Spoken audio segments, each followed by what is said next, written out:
menyaksikan bukti tersebut, selanjutnya kami persilakan kepada saudara teradu untuk memberikan klarifikasi dalam sidang Mahkamah Kehormatan Dewan ini secara lengkap dan jelas terkait pengaduan-pengaduan tersebut.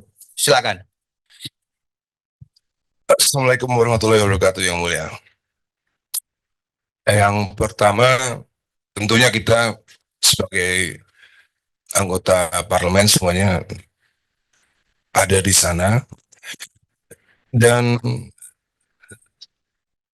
saya melihat pernyataan saya itu tidak ada salahnya, Yang Mulia, karena saya meyakini untuk memperbaiki sepak bolaan Indonesia itu memang harus ada yang namanya natural development.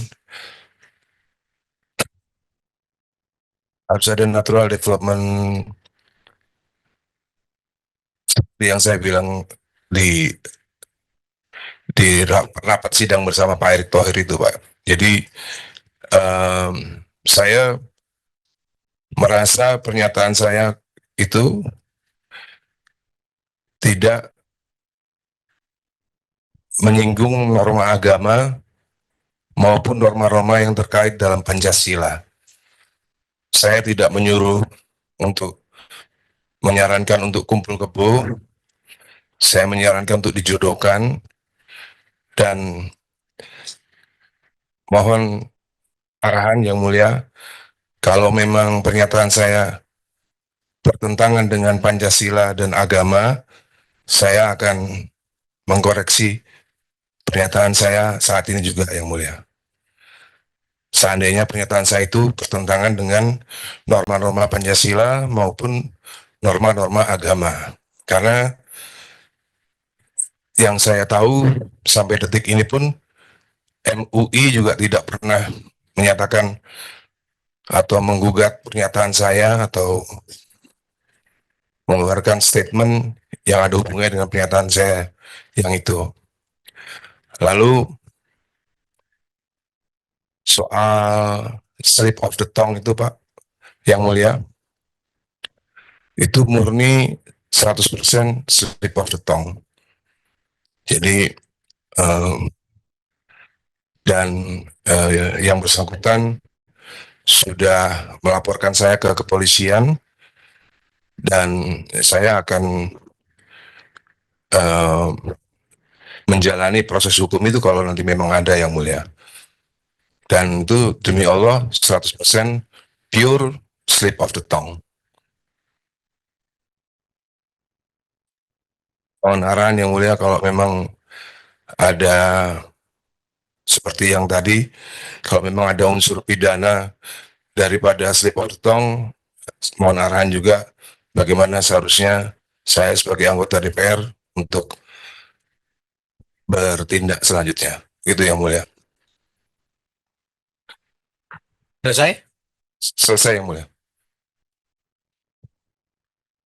Tolong mic-nya di... Baik, terima kasih. Setelah kita mendengarkan penjelasan dari saudara teradu, kami persilakan kepada anggota MKD yang ingin menanyakan atau menggali lebih dalam secara langsung kepada teradu. Kami persilakan kepada Yang Mulia anggota. Siapa yang pertama? Pak Hasan Basri yang pertama, silakan Pak. Yang Mulia. Baik, terima kasih pimpinan dan anggota MKD yang kami hormati, Yang Mulia. Dan pertama khusus kepada Pak Ahmad Dhani. Sebenarnya memang khusus masalah yang pertama ya, yang dilaporkan oleh Saudara Joko. Memang kita memang sebagai anggota Dewan memang terus terang untuk ngomong itu memang untuk ke depan hati-hati. Persoalannya memang Bapak mungkin masih terasa sebagai artis ya. Kalau sebagai anggota Dewan memang kami kebetulan periode kedua. Harus hati-hati dan kita disorot oleh masyarakat omongan kita gitu. Kadang-kadang omongan itu main-main. Masalahnya mungkin ya kalau saya menilai dari patut atau tidak patut hal itu diomongi pada posisi rapat pada saat itu. Misalnya Bapak melimpahkan supaya orang yang sama kulit dengan kita tuh kawin dengan orang Indonesia sampai bisa 4 orang gitu. Itu kan rasa kepatutan saya sebenarnya pada dasarnya menurut hemat kami itu yang pertama. Gitu.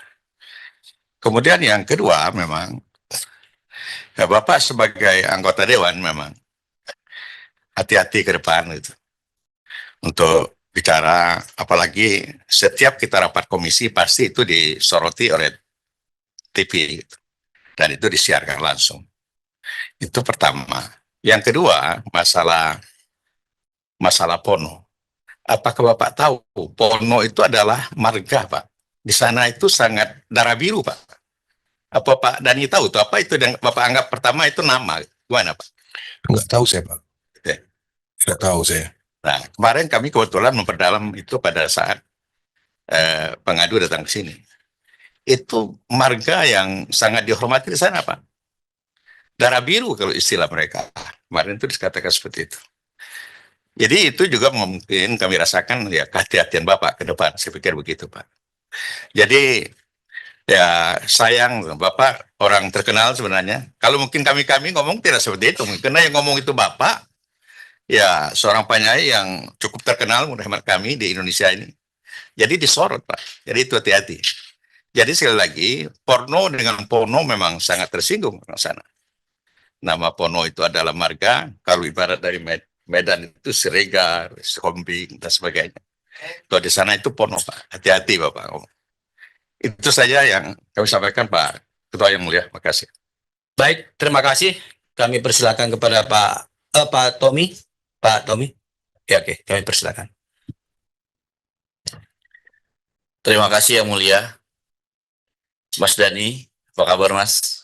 Sehat Mas Dani? Alhamdulillah yang mulia.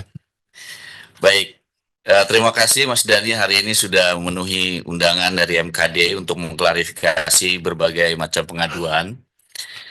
Yang pertama, tadi saya setelah mendengar terkait dengan klarifikasi 2 pengaduan. Yang pertama adalah merasa tidak bersalah karena tidak melanggar Pancasila dan agama, betul ya?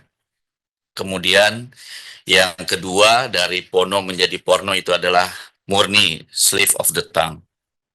Oke, Mas Dani sebagai anggota DPR RI perlu kami ingatkan dalam forum ini bahwa setiap anggota DPR RI itu otomatis harus mengikuti peraturan DPR RI terkait dengan kode etik. Dalam kedua pengaduan ini, yang pertama adalah terkait dengan pasal 2 ayat 4 Peraturan DPR RI nomor 1 tahun 2015 tentang kode etik menyatakan bahwa anggota harus selalu menjaga harkat martabat, kehormatan, citra, dan kredibilitas dalam melaksanakan fungsi, tugas, dan wewenangnya, serta dalam menjalankan kebebasannya menggunakan hak berekspresi, beragama, berserikat, berkumpul, dan mengeluarkan pikiran dengan lisan dan tulisan. Kemudian, pasal 3 ayat 1, Peraturan DPR RI nomor 1 tahun 2015 tentang kode etik, menyatakan bahwa anggota DPR RI harus menghindari perilaku tidak pantas atau tidak patut yang dapat merendahkan citra dan kehormatan DPR, baik di dalam gedung DPR maupun di luar gedung DPR menurut pandangan etika dan norma yang berlaku dalam masyarakat. Nah, kalau tadi Mas Dani tidak merasa bahwa bersalah, pernyataannya tidak melanggar Pancasila dan juga agama, seperti yang sudah dikatakan tadi oleh yang mulia sebelumnya bahwa ini adalah patut dan tidak patut. Artinya ini adalah menyangkut dengan pantas dan tidak pantas dan etika atau norma. Nah, maka dari itu sebelum menyatakan pendapat di dalam rapat Komisi 10 itu, apakah Mas Dani sudah tahu terkait dengan peraturan kode etik ini? Sudah tahu, Sudah tahu. ya, sudah tahu yang Tapi mulia. merasa kira-kira melanggar nggak Ya, peraturan DPR RI ini? ya, itu kan dianggap melanggar ketika ada salah satu bagian daripada masyarakat yang merasa itu tidak patut. Seandainya ada masyarakat yang merasa, dan menurut saya kan hanya satu yang merasa itu tidak patut kan, karena tidak sesuai dengan norma yang diyakininya. Ya. Dengan Komnas Perempuan merasa itu melanggar norma yang mereka yakini, meskipun itu tidak dianggap bertentangan dengan Pancasila. Kan harusnya kan bagi saya tetap norma itu adalah Pancasila gitu. Oke. Bagi saya pribadi yang mulia. Ya. Jadi kebetulan ada yang merasa itu normanya berbeda kan, seperti masalah seksis. Ya. Bukannya saya sok pinter yang mulia, seksis itu kan bahasa Inggris, dan di dalam bahasa Indonesia pun nggak ada norma seksis, itu kan nggak ada. Atau gender juga bahasa Inggris. Maka dari itu saya tetap bertahan norma itu adalah Pancasila, bukan norma yang dihadirkan dari dunia Barat. Begitu menurut saya yang mulia. Baik. Kalau memang salah mohon arahan. Bagaimana terkait dengan etika dan moral? Pandangan Mas Dhani gimana? Ya, etika dan moral itu misalnya, menurut saya misalnya saya duduknya kakinya di atas, itu mungkin bertentangan dengan etika dan moral.